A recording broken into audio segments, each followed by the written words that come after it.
What is a custom home? What is a spec home? I bet you're asking yourself those questions as you consider moving up here to Idaho. Well, let's go ahead and answer those questions next. Today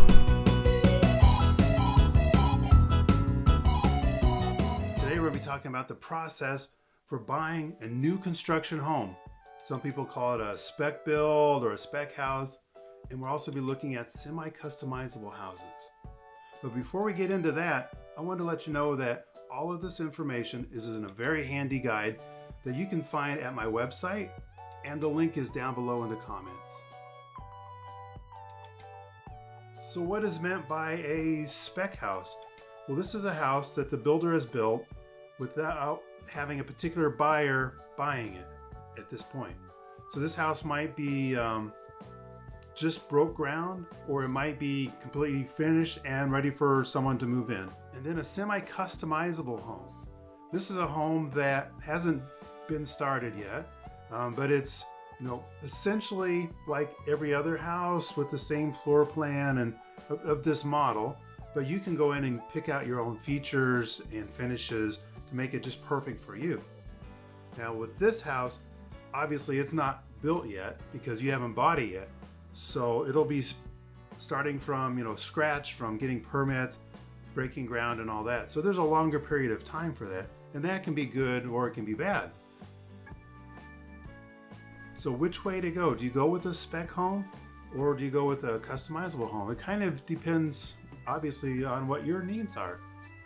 If you need to have a brand new home and you need to move in next month, just 3-4 weeks down the road, a spec home could be already built and could be ready for you to move into.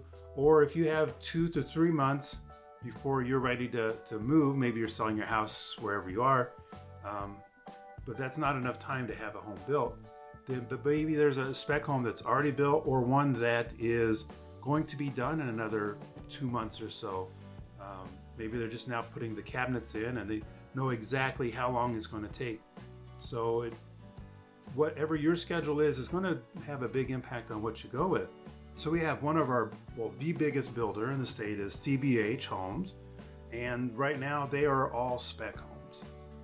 Another one of our very large builders is Hubble Homes, and Hubble has a certain percentage of their homes that are spec that you can go out and buy and move into in 30 days as soon as we close on escrow, or you can go in at the very beginning part of the process and pick out your fixtures and finishes and things like that. What are the steps when it comes to buying a new construction home? Well, first, the most important thing is you have to figure out, where do you want to live? Our valley is good size, although it's not that far from anywhere. But there's quite a bit of diversity. We've got farmland, we've got urban areas, we've got close to this job or far away from everybody. It's just like whatever it is that you particularly want. So of course, I'm going to suggest that you come out and explore, find the perfect place, and then we'll start from there to see what options that we have for a new construction in that area. Let's take a moment and talk about financing. Maybe you'll be paying all cash because you've just sold your house. That's obviously one way to go. Another way to go is to get pre-approved, and you'll want a trusted lender that can help you through that process. I have people I can recommend to you that have this is not their first rodeo, and they know how to take care of my clients very well, so I have no problem giving you their names and their contact information. Another thing about financing is that if you go with a house that isn't built yet, and it's going to be 5 to 8 months down the road before it's done, you can still go in there and go under contract with this house for a very small percentage down, maybe 1% or 2% or whatever that particular company's policy is, and you don't close for say 5 to 8 months. So you don't have to be making a mortgage payment for 6 to 9 months. But you will want to be pre-approved with the lender because the builder is going to want to see that you will be able to buy this house. And that makes sense, right? other costs that might come up in this process. So some builders have the cost of the lot built into the home price, and some other ones, they have what they call a lot premium. So you can take your home that you've picked, a particular model, but you could put it on different lots. So lots in this community might be more than lots in that community. A lot in this community might be a very large one. Maybe it's on a cul-de-sac where it's the pie shape and you have a huge backyard. That one might cost more than, say, a house that's just on a regular lot. It would be smaller. So there's some different costs there. Some builders include the backyard as far as the irrigation system and the fence and the sod, and other builders don't. So that'll be another expense that you might be incurring right away, or maybe you could do it down the road or something like that. Another thing to keep in mind is, especially if you're going with the semi-customizable, is when you go to the showroom and you can start picking out all these added features and things like that, maybe like granite countertops or all upgraded appliances and things like that. So you're kind of in control of how crazy you get with the money, but you can still you can have your house built, and if you have your budget right and you've already been pre-approved with your trusted lender, then have your house built just like you want. So what do? Well, just about like with any other home purchase, you've got your financing pre-approval done, and now we just go out and we start looking at different builders, different communities, and we just find the one that's a perfect match for you. This is kind of the fun part, and I'm really looking forward to helping you with that.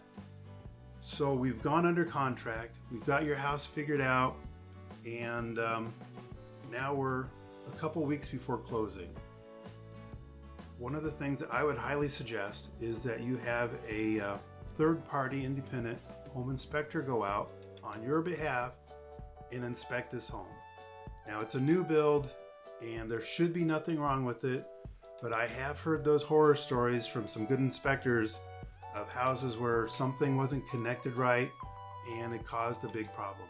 Even though it should have all been taken care of, it's nice to get this found out ahead of time before it causes even greater damage. Now we're almost done. We're almost to closing. Just a couple days before closing, we're going to do what we call the 3-day walkthrough. And this is where you and me, we walk through this house to see if everything that we've asked for as far as upgrades and whatever, each one's a little different, everything's been taken place and taken care of, and if there was any repairs that they've been made. And then we just wait it out until closing day. Wow, so we made it. We're at closing day. Now what happens? Well, you're going to get your keys once this transaction has been funded and recorded. So it's not 8 o'clock in the morning, here's your keys.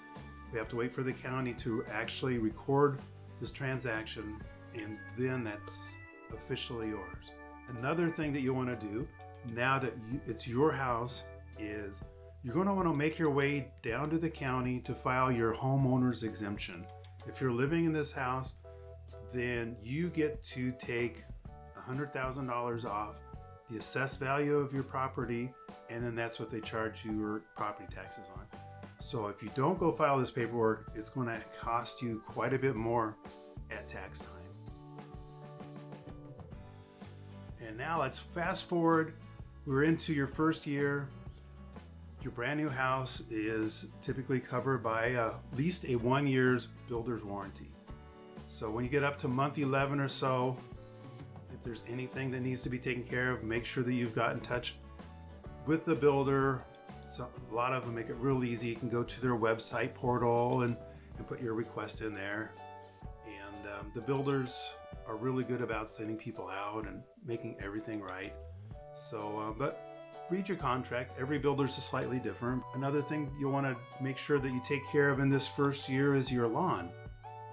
Most places around here are going to have irrigation, and you want to make sure your irrigation is aimed right and is hitting the grass and not the house, and then your grass is growing. And So that's an important thing. It's a small thing, but it really brings you, I don't know, a sense of pride in home ownership because you have such a beautiful lawn. It just kind of fills out the whole picture. Congratulations. You've made some great decisions here. You've gone with a brand new house. And what this means is that you're not going to be spending your time doing maintenance and repairs and things like that because it's a brand new house. So if you're just looking for a place where you can come and move into and not worry about things, worry about the expenses, worry about the time, just enjoy life, buying a brand new house is, a very good option. If you found this video helpful, please like, subscribe, and share, and ring that bell. And check out these other videos for some more great content.